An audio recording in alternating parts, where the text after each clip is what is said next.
Hey, good morning everyone. Monday morning, 8th of June 2020. We all seem to start off with a Monday, which is good news. This morning's devotion is focused on 2 Corinthians chapter 5 verse 17, and the theme of this devotion is entitled Change. So 2 Corinthians chapter 5 verse 17 reads, "Therefore, if anyone is in Christ, he is a new creation. The old is gone, the new has come." It has been said, the difficulties you meet will resolve themselves as you advance. Now listen to this very carefully, because there are three operative words here. The difficulties you will meet will resolve themselves as you advance. So we need to proceed, and as we proceed, light begins dawning.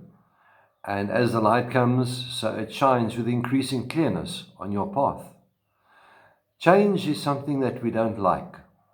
We might want it, but we don't like it or enjoy it at the best of times, because it brings with it a whole set of different circumstances and possibly difficulties.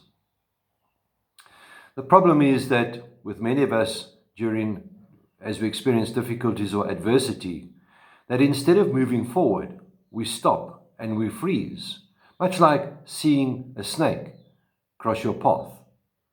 We just freeze. And the human tendency is to say, what is happening? And so instead of moving forward as we should, or advancing and learning and growing and developing, we have a tendency to just put everything on hold and kind of cross our fingers, close our eyes, and just hope that it all goes away. Well, it doesn't. Maybe the snake might, because it's slithering across your path to another place. There's a thing called advance attraction.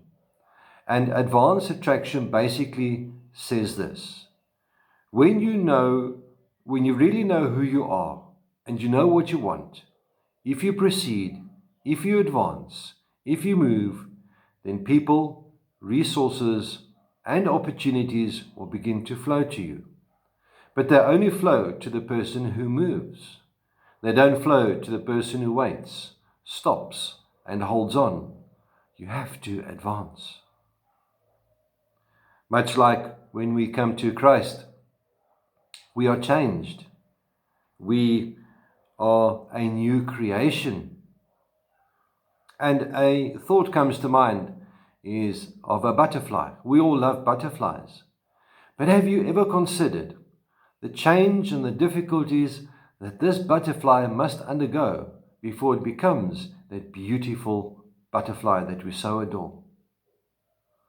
And so, my dear friends, in closing, a thought to ponder.